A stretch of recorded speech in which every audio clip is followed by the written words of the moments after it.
Hindi online classes में बच्चों आपका स्वागत है। और मैं ऐसा मानती हूँ कि इस ऑनलाइन क्लासेस में आपको बहुत ही मजा आ रहा होगा। आइए आप और हम हमारे इस चैप्टर को आगे पढ़ते हैं। देखेंगे हम कक्षा 7 विषय हिंदी पाठ 6 का भाग 2 रक्त और हमारा शरीर। बच्चों निश्चित रूप से आपने भी उस पाठ को घर पे पढ़ा होगा और आप देख रहे हैं कि हमने एक मिठाई की बात की थी जिसका नाम है बालूशाही। तो आप बताइए, आप मुझे बताएं कि बालूशाही की संज्ञा किसे दी गई है? रक्त में लाल कणों को बालूशाही की संज्ञा दी गई है। बात करेंगे आगे क्या होता है। डॉक्टर दीदी और क्या क्या बातें समझाती है अनिल को? दीदी बोली, हाँ ये कहना काफी हद तक सही होगा। यूं तो एनीमिया बहुत से कारणों से हो सकता है, किंतु हमारे देश में इसका सबसे बड़ा जो कारण है वो है बच्चों पौष्टिक आहार का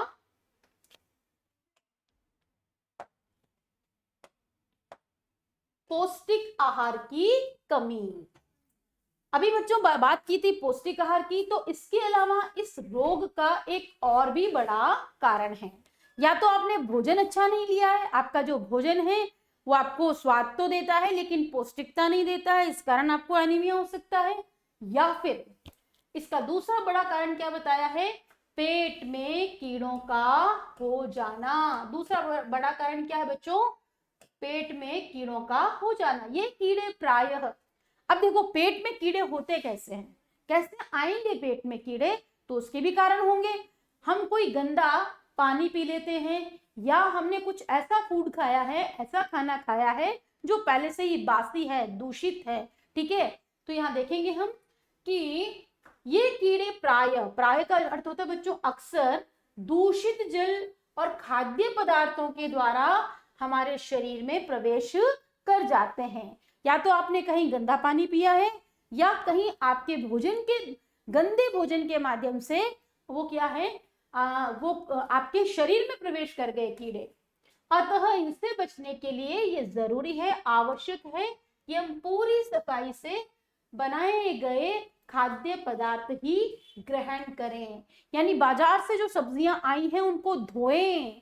हम जो बना रहे हैं खाना उससे भी क्या करें? स्वच्छता से पहले अपने हाथ धोएं, बर्तनों को धोएं। जो सामग्री है वह भी क्या होनी चाहिए? साफ सुथरी होनी चाहिए। ठीक है, तो जब तक स्वच्छता नहीं होगी तब तक हमारा भोजन भी पौष्टिक नहीं हो सकता है। बच्चों इन छोटी छोटी बातों पर हमें विशेष ध्यान देना चाहिए। भोजन करने से पूर्व अच्छी तरह हाथ धो लो, साफ पानी ही पिए। और अनिल एक किस्म के कीड़े भी हैं। देखिए यहाँ एक अलग किस्म के कीड़ों की बात हो रही है बच्चों। कौन से हैं वो कीड़े? जिनके अंडे जमीन की ऊपरी सतह में पाए जाते हैं। आप जो जमीन है उसकी ऊपरी सतह में ये कीड़े देखेंगे। इन अंडों से उत्पन्न हुए लार्वे त्वचा के रास्ते शरीर में प्रवेश करके आंतों में अपना घर बना लेते हैं। अब ये जो जर्म्स चल रहे हैं ना बच्चों, किस पर? जमीन की ऊपरी सतह पर। तो इन अंडों से लार्वा निकलता है और वो क्या करता है बच्चों? हमारी जो त्वचा है, हमारी जो स्किन है उसके संपर्क में आता है और स्किन के थ्रू भी क्या होता है? हमारी बॉडी में चला जाता है और वो हमारी आंतों से चिपक जाता है। इससे बचने का सहज उपाय है कि शौच के लिए हम शौचालय का ही प्रयोग करें। आपने देखा होगा कि शहरों में हो चाहे गांव में हो, प्रधानमंत्री योजना के तहत शौचालय क्यों बनाए जा रहे हैं? जिससे कि भारत स्वस्थ रहे। आपने देखा होगा कि मैक्सिमम लोग क्या करते हैं, शहरों में तो शौचालयों का उपयोग करते हैं लेकिन ग्रामीण परिवेश में लोग शौचालयों का उपयोग कम करते हैं। तो स्वच्छता के लिए और स्वस्थता के लिए बच्चों क्या बात जरूरी है कि हम किसका प्रयोग करें? शौचालय का। और इधर उधर नंगे पैर ना घूमे, हमारे पाँव में होनी चाहिए चप्पल। दीदी यह तो बहुत ही महत्वपूर्ण बात बताई आपने। अनिल बोला, वह पल भर सोच में डूबा, फिर बोला, आपने बताया था कि रक्त में सफेद कण और बिंबाणु प्लेटलेट कण भी होते हैं। क्योंकि अभी तो लाल कण की आपने मुझे बात बता दी, लेकिन सफेद कण और बिंबाणु भी होते हैं। शरीर में उनका क्या काम है। ये बच्चा अनिल है बच्चों, बड़ा ही जिज्ञासु है, जानने की इच्छा रखने वाला है। आप जैसा बच्चा है, उसके अंदर क्यूरियोसिटी है, जानने की इच्छा है कि ऐसी बातें है क्या इस रक्त में। देखेंगे आगे। दीदी बोली सफेद कण वास्तव में हमारे शरीर के क्या है बच्चों, वीर सिपाही हैं। जब रोगाणु शरीर पर धावा बोलने की कोशिश करते हैं, यानी कि आक्रमण करते हैं, क्या रोग के कण, तब सफेद कण उनसे डटकर सामना करते हैं। इसका मतलब आप देखेंगे, देखिए यहां आपको चित्र में स्वच्छता के लिए, स्वस्थता के लिए हैंड वॉश का तरीका बताया गया है। उसके साथ ही बार बार हाथ धोने की भी सलाह दी गई है। हम देखेंगे दीदी क्या कहती है कि सफेद कण जो हैं उनको किसकी संज्ञा दी है बच्चों, वीर सिपाही की। किसकी संज्ञा दी गई है,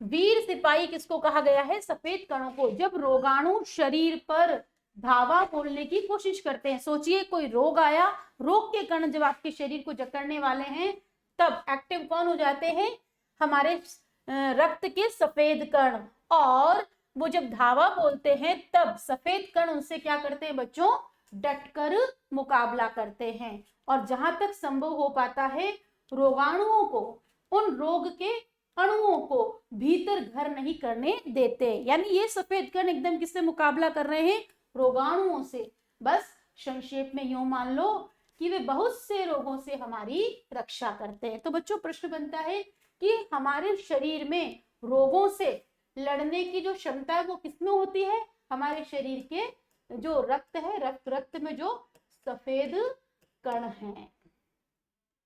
और बिंबाणुओं का काम है चोट लगने पर रक्त जमाव क्रिया में मदद करना। तो देखिए लाल कण क्या कर रहे थे, ऑक्सीजन को पूरे शरीर में पहुंचा रहे थे। सफेद कण क्या कर रहे हैं, रोगाणुओं से लड़ रहे हैं वीर सिपाहियों की तरह। और बिंबाणु का काम क्या है बच्चों, जब चोट लग जाती है और चोट लगने पर क्या होता है बच्चों, खून बहता है। अब यहाँ पे रक्त जमाव की जो प्रक्रिया है, यानी खून का थक्का बनना, उस प्रक्रिया में कौन मदद करता है बच्चों, बिंबाणु। वह बिंबाणु जिनका कोई रंग ही नहीं है, ठीक है। रक्त के तरल भाग प्लाज्मा में एक विशेष किस्म की प्रोटीन होती है जो रक्त वाहिका की कटी फटी दीवारों में मकड़ी के जाले के समान एक जाल बुन देती है। आप इस पूरी पंक्ति को अंडरलाइन करेंगे। बिंबाणु इस जाले से क्या करते हैं, चिपक जाते हैं और इस तरह दीवार में आई दरार को भर देते हैं, जिससे रक्त बाहर निकलना बंद हो जाता है। तो देखिए ये पूरा ही कह सकते हैं गद्यांश हमारे लिए इम्पोर्टेंट है। वैसे पूरे पाठ की एक पंक्ति बच्चों इम्पोर्टेंट है, लेकिन फिर भी आप देखेंगे बिंबाणुओं का काम कि चोट लगने पर रक्त जमाव की क्रिया में मदद करना।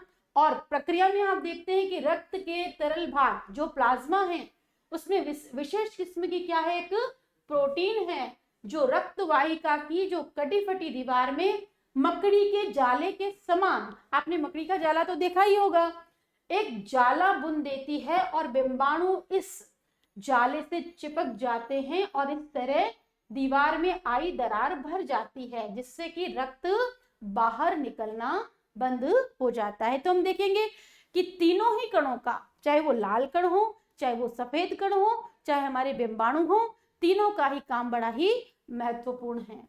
अनिल बोला दीदी लेकिन घाव गहरा हो तो खून बहता ही चला जाता है। देखिए अनिल कितना जिज्ञासु बच्चा है और उसने क्रॉस क्वेश्चन किया है, वापस पूछा है कि कई बार तो मैंने ऐसा देखा है कि घाव गहरा होता है तो खून रुकने का नाम ही नहीं लेता। तब दीदी क्या समझाती है, हाँ ऐसे समय में उस व्यक्ति को जल्दी से डॉक्टर के पास ले जाना चाहिए। अब जब खून रुक नहीं रहा है तो क्या करना चाहिए, डॉक्टर के पास ले जाना चाहिए। जरूरत समझने पर ऐसी स्थिति से निपटने के लिए कुछ टांके भी लगाने पड़ सकते हैं, किंतु डॉक्टर के पास पहुंचने तक के समय में चोट के स्थान पर कस करके एक साफ कपड़ा बांध देना चाहिए। बच्चों आपने देखा होगा कि जो लोग समझदार हैं डॉक्टर के पास पहुंचते पहुंचते पहले ही घाव को किसी कपड़े से क्या कर देते हैं, बांध देते हैं, जिससे कि उस स्थान से रक्त नहीं निकले। और दबाव पड़ने पर क्या हो जाता है, रक्त का बहना कम हो जाता है, जो उस व्यक्ति के लिए काफी लाभप्रद सिद्ध होता है। किंतु अगर बहुत अधिक रक्त बह जाए तो फिर उसे रक्त चढ़ाने की जरूरत भी पड़ सकती है, दीदी ने समझाते हुए कहा। अब देखेंगे शब्दार्थ। दूषित यानी गंदा, ग्रहण करना यानी लेना, अपनाना, सोच में डूबना यानी विचार करना, मुकाबला यानी सामना, त्वचा का अर्थ होता है खाल या शरीर का ऊपरी भाग, सहज का अर्थ होता है बच्चों सरलता से, पल भर यानी एक क्षण के लिए, घाव का अर्थ होता है जख्म। रोग के कीड़े हमारे शरीर में कैसे प्रवेश करते हैं? अभी हमने गद्यांश में पढ़ा बच्चों, हम या तो गंदा पानी पी लेते हैं, गंदा भोजन कर लेते हैं, इससे भी कीड़े हमारे शरीर में चले जाते हैं। और दूसरा कारण उन्होंने ये भी बताया कि जमीन पर क्या होता है, कुछ बैक्टीरियाज होते हैं वो हमारी त्वचा के, अच्छा वो कीड़े क्या करते हैं, अपना जो लार्वा होता है उसके माध्यम से वो हमारे इस त्वचा से चिपककर शरीर में प्रवेश कर जाते हैं। हमारे देश में एनीमिया का सबसे बड़ा कारण क्या है? हमारे देश में सबसे बड़ा कारण एनीमिया का है, पहला तो कि पौष्टिक भोजन का अभाव, और दूसरा आपने ये देखा कि कहीं ना कहीं जो दूषित भोजन है उस दूषित भोजन के कारण ही क्या हो रहा है, एनीमिया हो रहा है। एनीमिया रोग किन किन कारणों से होता है? एक पूरा ही पैराग्राफ मैंने आपको अंडरलाइन करवाया है जिसमें आप बता सकते हैं कि एनीमिया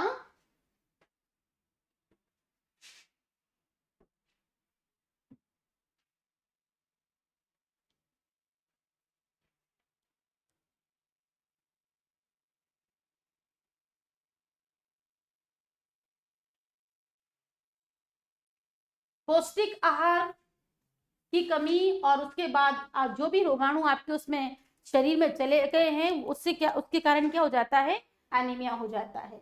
नेक्स्ट देखेंगे, उसमें आप दूषित दोनों ही कारणों को लिखेंगे, जल के द्वारा, भोजन के द्वारा, और अन्य जो तीसरा कारण था उसमें उसको लिखेंगे आप। अनिल ने कहा क्या ऐसे समय में किसी भी व्यक्ति का खून काम आ सकता है? देखिए फिर नया प्रश्न अनिल का। दीदी बोली अनिल हर किसी का रक्त एक सा नहीं होता। ये तो बच्चे आप भी जानते हो कि हम सबका जो ब्लड ग्रुप है एक समान नहीं होता है। कुछ विशेष गुणों के आधार पर रक्त को 4 मुख्य वर्गों में बांट दिया गया है। देखिए महत्वपूर्ण बात है, इसलिए आप भी इसको बच्चों अंडरलाइन करो कि क्या है, रक्त को कितने वर्गों में बांटा गया है। जैसे कि आपकी क्लासेस के सेक्शन होते हैं ना, ABCDEF, ठीक है, उसी तरह रक्त के भी क्या है बच्चों, 4 वर्ग हैं।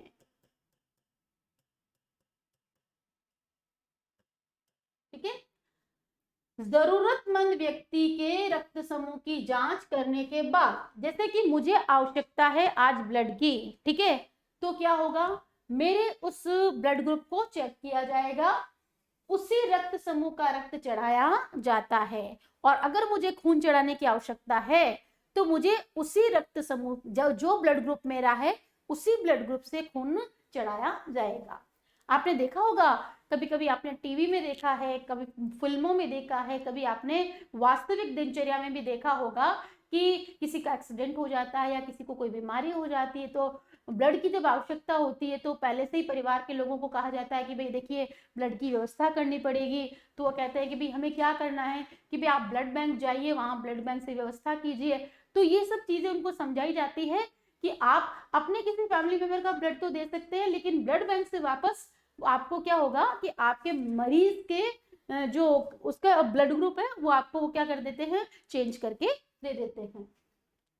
लेकिन जरूरत के समय यदि रक्त समूह का कोई व्यक्ति मिले ही नहीं तब, तो अनिल ने पूछा ऐसी आपात स्थिति में, आपात स्थिति का अर्थ होता है बच्चों बुरा समय के लिए ब्लड बैंक बनाए गए हैं। ये देखिए प्राय हर बड़े अस्पताल में इस तरह के बैंक होते हैं जहां सभी प्रकार के रक्त समूह को तैयार रखा जाता है।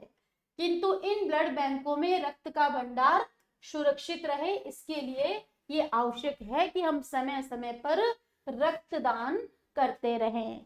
सोचिए बच्चों कि ब्लड बैंक तो बन गया है, उसमें ब्लड को भी सुरक्षित रखा जा सकता है, लेकिन ब्लड ही नहीं होगा, खून ही नहीं होगा तो सुरक्षित किसे रखा जाएगा। तो इसके लिए यह भी जरूरी है, हम नागरिकों का कर्तव्य है कि समय समय पर हम स्वे इच्छा से क्या करें, रक्त का दान करें, तब जाकर ब्लड बैंक में ब्लड अवेलेबल या उपलब्ध होगा। क्या मैं भी रक्तदान कर सकता हूं? अनिल ने पूछा। नहीं, अभी तुम छोटे हो। डॉक्टर दीदी क्या समझाती है? अभी तो तुम छोटे हो। 18 वर्ष जो है, अंडरलाइन करेंगे आप इसको भी।